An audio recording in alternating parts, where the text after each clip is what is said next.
Welcome to the Free from Wall Street podcast, where we share how we have done over $200 million in real estate deals to create, preserve, and pass on generational wealth without the roller coaster ride of the stock market. If you're ready to start investing with purpose, visit freefromwallstreet.com. But for now, let's dive into this episode. Welcome back to the Free from Wall Street podcast. My name is Steve Libman. I'm your host. Today, we are diving into something that is a little less real estate, a little bit more philosophical. And it's interesting because the more successful entrepreneurs that I continue to hang out with and ask questions to and things, this is where the conversation always goes. Not this particular topic, but mindset and philosophy in general. I think a lot of us are broken to some extent, right? I think the human race is broken to some extent. I also believe that entrepreneurs have a special set of brokenness because they are proving something to other people or within themselves that gives them the drive and the motivation to continue on, right? So that first couple of years where you're grinding hard and where you're pushing really hard, it's because I think, right, and you can disagree, something is broken inside of you and you're trying to fix it with other things, being successful being one of them. For me, I had a big misconception about what I thought about money and how money was allowed to affect my life. So from a very high level, right, today we're going to be talking about abundance versus scarcity mindsets, but I also want you guys to start thinking, and this has just kind of been some self-reflection for me, where did that thought, feeling, action, your mindset about money, abundance, scarcity, hard work, the grind versus laziness, where did those thoughts come from?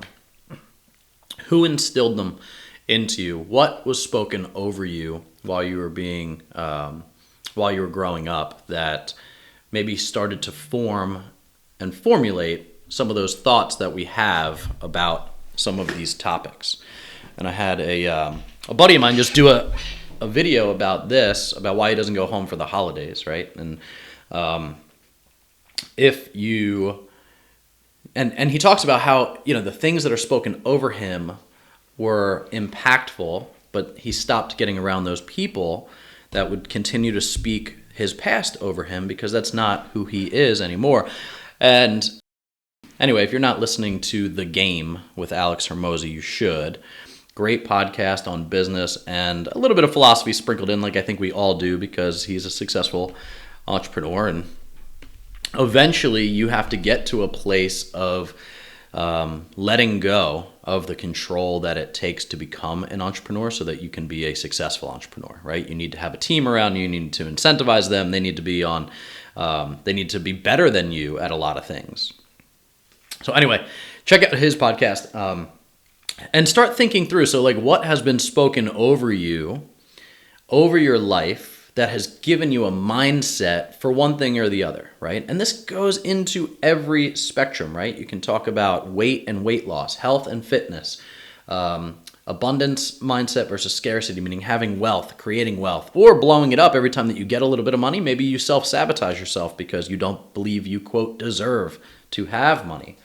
So this topic came up actually with one of our team members, and just as we talk about this stuff on Monday mornings, we talk about what was your win, what was a struggle, and like, so wins, losses, and struggles, right? Like wins, losses, what are we struggling with and how can we help?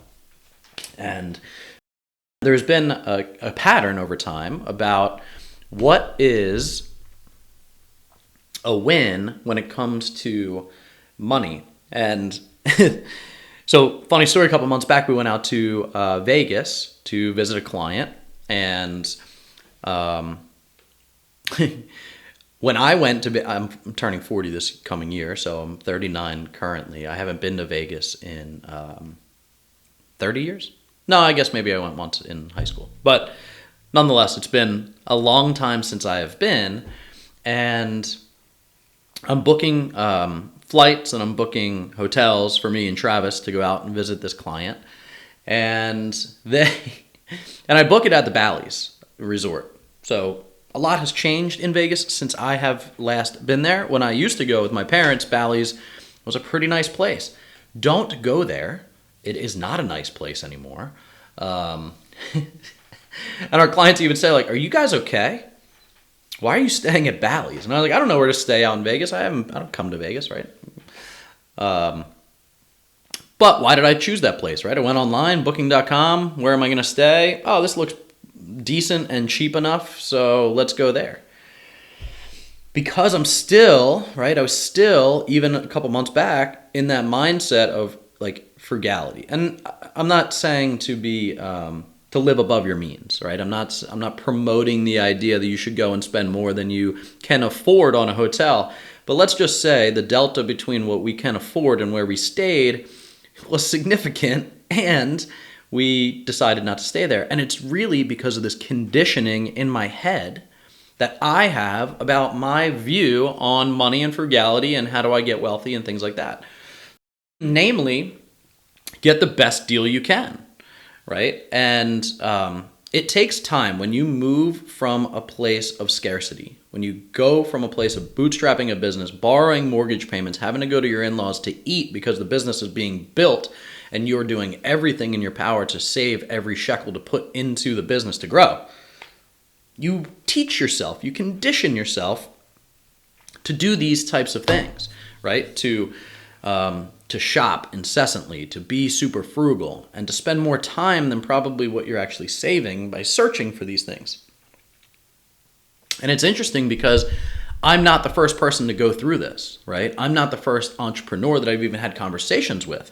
Matter of fact, that client in Vegas said I had a hard time coming over that hump myself.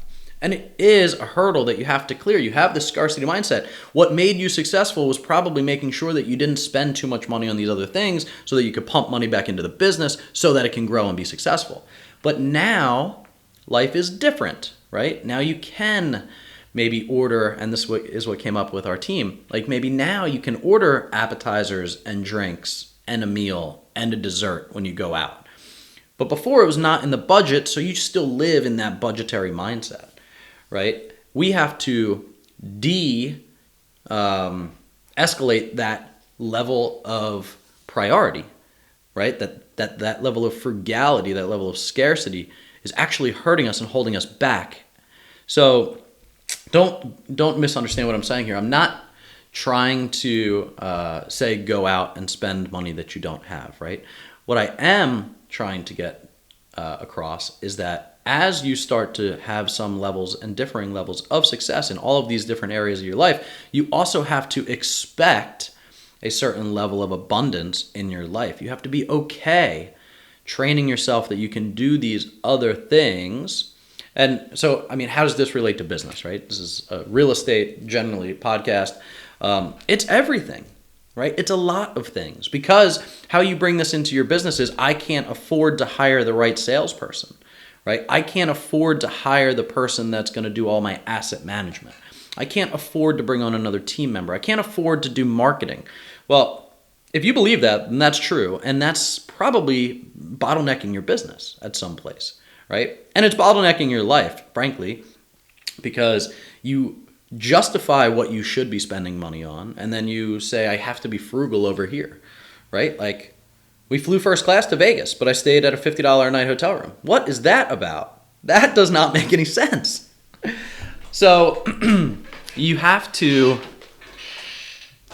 unwire your brain, how you've wired it over time. And this starts from the very beginning. Like, why was I so frugal in the beginning? This is the stuff that, again, goes back to what was spoken over you in life, right? And we adopt these ethoses about us, right? And then as you adopt those things, it changes your behavior and how you think about certain things and how you act about certain things. So anyway, the world is abundant, right? There's so much out there for you to go and get. And sometimes it's a lot of fear that places you into a place of where I don't know where to invest, or I don't know how to get involved in something, right? And it's like, well, where's that fear come from? What was spoken over you that makes you think that you can't read a couple books, listen to a couple podcasts, and start to understand and learn better? We learn every day. Growth is a core value of ours in our business. If you don't have a growth-oriented mindset, you can't work here. And my whole team knows that, loves that, and we drive each other to continue to grow in those aspects. And even now, right, we're growing ourselves in how to be more abundant. Like, how do we be less scarcity driven, right? We're paying people well. Can they take a vacation, right? Well, we're going to take this vacation, but they're going to take it how they always used to take it when they were super broke. Well, you have to grow out of that, right? You have to start to, and then amazing things start to happen when you start to see more abundance in your life and stop living in that fear of that scarcity mindset. Because what that does is it holds you back from really going into the next level, right? John Maxwell calls this the law of the lid, right? So the law of the lid is you can only grow, your organization will only grow as far as you do. So as you continue to grow and recognize, and the most successful people in the world that I know do this, they have abundant mindsets. And now they know that the skills that they have acquired over time will relieve them from ever having to go back into that life of scarcity, right? I mean, something catastrophic can always happen, but if you have the skill set and the knowledge of what you used to build one business or two businesses or 10 businesses, or just step outside of your comfort zone and start going to the gym, lose 30 pounds, whatever the case may be, the skill set that you learn to get you to that next level, you can't unlearn. That's something that can never be taken away from you. So I now know that we have many skill sets that we've acquired over decades, over the last decade, especially in the business and growing a business and becoming a successful business owner, that can't be taken away, right? So there's no fear anymore. But if you find yourself doing the things that still speak to that fear, you have to rid them of your life. Sometimes that's people, sometimes that's processes, sometimes those are habits, but whatever it is, right, you have to go and root those things out and think about why they are still affecting your life. So anyway, hopefully this is helpful for you guys. For me, it goes into little things. It goes into big things, right? Like, I don't need a fancy car. I just don't. I drive a pickup truck. It fits 3 car seats in the back seat. I love that truck. And frankly, I don't necessarily want to go and spend a ridiculous amount of money on a car. I love nice cars. And maybe one day I will have kind of my, quote, dream car. It's an Aston Martin DB11 for anybody out there listening. And I love that car, right? But I don't need that car. And it doesn't bring me any more joy that it would be in my garage versus my pickup truck. So I save money on those types of things because I don't need to be abundant unrealistically. What I do need to be abundant is to use a babysitter. Maybe an extra night a month because I want to take my wife out on an extra date to build our relationship. And before, we used to never be able to do that, right? And now that we moved to a new state, we don't have a handful of babysitters that we used to have. So maybe it's just getting over the fact that, hey, we used to live in that world where we could not get a babysitter to go out on a date, but now we can. So we need to. We need to push ourselves out of that comfort zone and do more date nights, get more babysitters, pay for more people to watch the kids, so that we can build the marriage, right? So we can focus on the things that matter. So anyway, hopefully this is helpful. If it's not, that's okay too. Next episode, tune in still, and maybe I'll have some better wisdom for you guys. But anyway, it's getting around the holiday time, and I think it's easy to live in this, well, we can't afford to buy this person presents. We can't afford to go see the family. And if that's true, I get it. We've been there. Right? So no judgment at all. What I'm trying to speak to is these strongly held beliefs and convictions that are driving your everyday practices and what's motivating you to do those things that may not any longer be true. So shake those things off that are not true about you, right? Relentlessly seek truth inside of yourself, and I'm not saying that from a religious or philosophical perspective. I believe that there is an objective truth, not a subjective. I mean, what is true for the way that you think about things, like, and where that came from, and does that stand the test of how you think about it now, and do your actions line up with that? So anyway, thanks for tuning in from Free from Wall Street. Merry Christmas. We are getting into, it's December 15th, so Merry Christmas. Happy New Year. If you're listening to this, reach out to us. Make sure you're joining our investor club. Look out for new deals that we're doing in the new year.